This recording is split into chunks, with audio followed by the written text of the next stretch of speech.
வணக்கம் நண்பர்களே. ஆனி மாதம் அப்படிங்கிறது காலச்சக்கர புருஷத்தின் 3ஆம் இடமான மிதுன ராசிக்குள்ளர சூரியன் உட்கார போகிறார். இந்த சூரியனானவர் 5ஆம் இடத்துக்காரர்.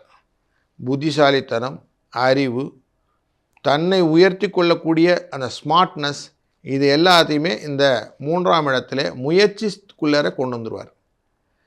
அவருடன் சேர்ந்து புதனானவர் உட்கார போகிறார். 3ஆம் இடத்துல ஆட்சியாக உட்காருவார். இந்த ஆனி மாதத்துக்கு இன்னொரு பேர் என்னென்னா ஜேஷ்டை மாதம்னு பேர். ஜேஷ்டைனாக்க கேட்டை நட்சத்திரம்னு பேர். கேட்டை நட்சத்திரம் விருச்சிக ராசியில் வரும்போது தான் பௌர்ணமி இந்த மாதத்தில் வரும். ஒரு மாதத்துக்கும் பேர் இப்படி தான் அமையும். பௌர்ணமியில் வர வர அதுக்கு பேர் அமைச்சிடுவாங்க. அப்போ ஜேஷ்ட மாதம். அப்போ அஷ்டமத்திலே சந்திரன் வருவார் காலச்சக்கர புருஷத்தினே. அப்போது இந்த ஜேஷ்டை வருதுன்னா 3ஆம் இடத்துக்கும் 8ஆம் இடத்துக்கும் தொடர்பாயிடும். அப்போது உங்களுக்கு பல புதிய அந்த எக்ஸ்பென்சஸ், அதுக்கப்புறம் அது எக்ஸ்பெண்டிச்சர், எக்ஸ்ப்ளோர்டு ஆப்பர்ச்சுனிட்டி, இதெல்லாம் கிடைக்கக்கூடிய வாய்ப்பு இந்த சூரியனும் சந்திரனும் கொடுக்க இருக்கிறார்கள். இதனுடைய இன்னொரு எஃபெக்ட் பார்ப்போம்னா 8ஆம் இடம்னா கஷ்டம் அப்படின்னு இருக்கு இல்லையா. அப்போ மழை விஷயத்தில் போய் இப்போ வடநாட்டில் நிறைய மழைகள் கொடுப்பார். ஹிமாச்சலம் அப்படிங்கிற ஏரியாவிலலாம் கொஞ்சம் ஃப்ளட் ரிலேட்டடான விஷயங்கள்லாம் நிறைய நடக்கும். லேண்ட்ஸ்லைட்ஸ். பொருளாதாரத்தில் போய் பார்த்தோம்னா இந்த கோல்டு, சில்வர் அப்படிலாம் ப்ரைஸ் ஒரு மாதிரி ஸ்டேபிளாக இருக்கிறதுக்கான வாய்ப்பு உண்டு. ஸ்டாக் மார்க்கெட் ரிலேட்டடாக, ஷேர் மார்க்கெட் ரிலேட்டடாக பார்த்தோம்னா நிறைய ஃப்ளக்சுவேஷன்ஸ் கொடுப்பார். இஃப்ஸ் அண்ட் பட்ஸாக இருக்கும்.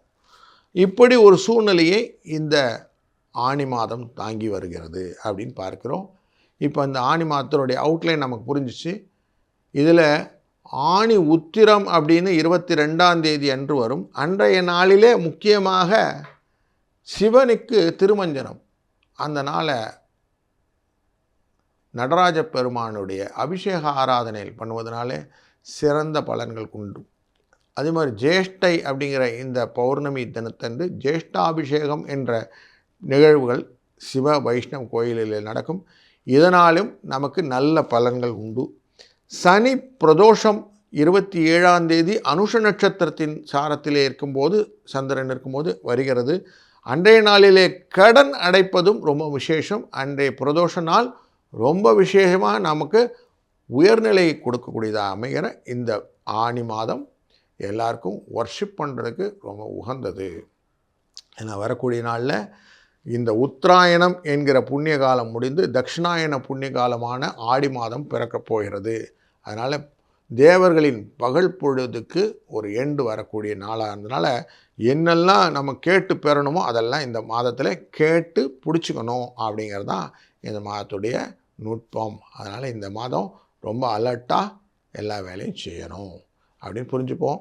ஒரு ராசிக்கு எப்படி பலன் நம்ம தொடர்ந்து காண்போம். வாருங்கள். காலச்சக்கர புருஷத்தின் 6ஆம் இடத்துக்காரான கன்னிராசி அன்பர்களே, இந்த ஆனி மாதம் என்கிற ஜேஷ்டை மாதத்திலே உங்களுக்கு என்ன பலன் இருக்க போகிறதுன்னு பார்க்குறோம். சாமி ரொம்ப கஷ்டமாக இருக்குது சாமி, இந்த கலத்திரஸ்தனி அப்படிங்கிறவர் எங்களை நேராக பார்த்துக்கிட்டு என்னை படுத்துகிற பாடு நான் எத்தனை வியூ பார்க்குறேன் தெரியுமா அப்படின்னுலாம் நீங்கள் புலம்புறதெல்லாம் கேட்குது எனக்கு. உங்களுக்கு 12ஆம் இடத்துக்காரான சூரியன் ஒரு நல்ல காரியம் செய்ய போகிறார். கேந்திரம் ஏற போகிறார். 10ஆம் இடத்துக்கு வரார். தொழில் ஸ்தானத்துக்கு வரார். தொழிலில் ஒரு பாவியாக இருந்தாலும் நல்லா இருக்கும் சாஸ்திரம் சொல்கிறது. இப்போது சூரியன் உட்கார போகிறார். கூடவே உங்கள் ராசிநாதனும் போய் உட்கார போகிறார்.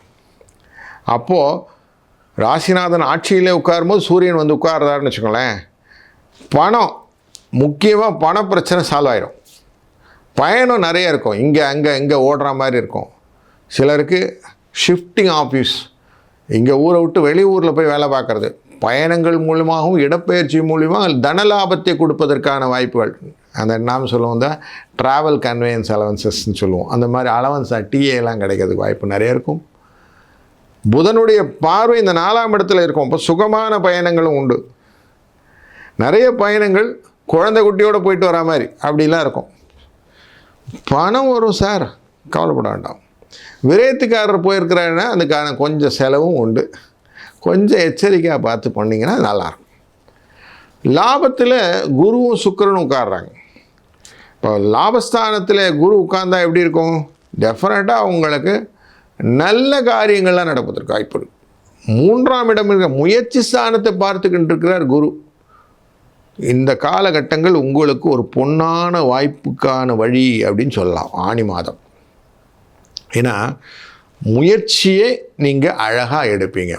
வழக்கமாக உங்களுக்கு எதுவாக இருந்தாலும் தானாக கிடைக்கட்டும்னு உட்கார ஆசாமி. இந்த தானாக கிடைக்கிறது கொஞ்சம் முயற்சி பண்ணிங்கன்னா எளிதாக கிடைச்சிரும் உங்களுக்கு. குழந்தைகள் வழியில் அவங்களுடைய ஐடியாஸ் எல்லாம் புரிஞ்சுக்கிட்டு உங்கள் புத்தியை அழகாக டியூன் பண்ணிங்கன்னா நிறைய சக்ஸஸ் ஸ்டோரிக்கு இந்த குரு சப்போர்ட் பண்ணுவார். லாபம் லாபம் லாபம் லாபம். 7ஆம் இடம் இங்கே கலத்திரம், கொடுக்கல் வாங்கல், ஃபேமிலியில் கணவன் மனைவி உறவு, இது எல்லாமே மனசுக்கு பிடிச்ச மாதிரி அமையும். இந்த காம திரிகோணம் அப்படிங்கிறோம் 3, 7, 11 அந்த விஷயத்தில் ரொம்ப முக்கியமாக இந்த குருவின் பணி உங்களுக்கு பலனுள்ளதாக அமையும்.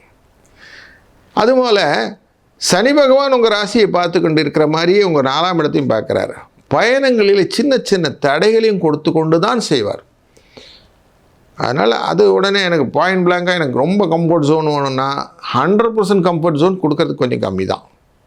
அதுவும் முக்கியமாக மேஷ ராசியில் சந்திரன் போகும்போது எக்ஸ்ட்ராவாக புதுசாக எந்த எஃபர்ட்டும் போடாமல் இருங்க. மாதம் முதல்லேருந்து நல்லாயிருக்கும். டிப் டப்னு போகலாம், வேகமாக போயிட்டே இருக்கலாம். உங்களோட ஒர்க்கெல்லாம் நல்லா தான் இருக்க போகுது. இனிஷியேட்டிவ் நல்லாயிருக்கும். அதனால் எல்லாத்துக்கும் கெட் அலர்ட்டாக இருங்க.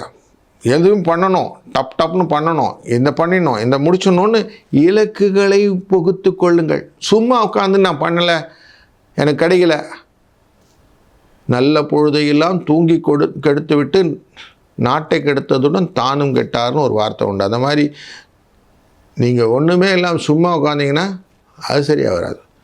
நீங்கள் என்ன பண்ணணுமோ அதை கரெக்டாக முன்னேற்றி முயற்சி பண்ணி இதெல்லாம் பண்ணணும், இதெல்லாம் இந்த மாதம் எக்ஸிக்யூட் பண்ணி தான் ஆகணும்னு இமீடியட்டாக இப்போவே இந்த காணொலி முடித்த உடனேயே நீங்கள் எழுத ஆரம்பிச்சிருங்க. இதை எக்ஸிக்யூட் பண்ணுறதுக்கான ஒர்க்கெல்லாம் இந்த மாதம் உங்களுக்கு இந்த கிரக நிலைகள் உங்களுக்கு சப்போர்ட் பண்ணி தரப்போகுது. அப்போ ராகு கொடுக்குற காசு அப்படி 6ஆம் இடத்துல உட்கார்ந்துருக்கிறார். லாபத்தில் குரு உட்கார்ந்துருக்கிறார், சுக்கிரன் உட்கார்ந்துருக்கிறார். 10ஆம் இடத்துல தொழிலில் நமக்கு சூரியனும் உட்கார்ந்துருக்கிறார், புதனும் உட்கார்ந்துருக்கார். இப்போ எல்லா கிரகங்கள் நல்லா இருக்குது. இதை விட என்ன வேணும்? அதனால் இந்த மாதம் உங்களுக்கு வாய்ப்புகளை அள்ளித்தருகிறதுனே சொல்லுவேன். அப்படி அள்ளித்தருகிற மாதத்தில் நீங்கள் கிள்ளி கொஞ்சமான வேலை செய்யுங்க சார், அப்போ நன்மை நடக்கும். இந்த மாதத்தினுடைய முக்கியமான புதாஷ்டமி அப்படிங்கிற நாட்களிலே விஷ்ணு பகவானை வழிபடுவது ஜூலை 6ஆம் தேதி. அதுபோல் மிருத்யுஞ்ச பிரதோஷம் அப்படின்னு இருக்கும் 15ஆம் தேதி. இது ரெண்டுமே வர்ஷிப் பண்ணுறதுக்கு ரொம்ப முக்கியமானது. இதை பண்ணினாலே மனசில் சந்தோஷம் வந்துடும். ஜூலை 14ஆம் தேதி வரக்கூடிய அமாவாசை அன்று தான தர்மங்களை செய்யணும் அப்படின்னு ஃபிக்ஸ் பண்ணுங்கள். மனதும் நல்ல நிலையில் வளர்ச்சியை நோக்கிய பயணத்தில் இந்த மாதத்தில் வழிகாட்டியாய் அமையும். அதனால் இந்த மாதம் நன்றாக இருக்கவும் இறைவனையும் நான் அதுக்கு வேண்டிக்கிறேன். மற்றொரு காணொளி உங்களை சந்திக்கும் வரை வாழ்க வளத்துடன்.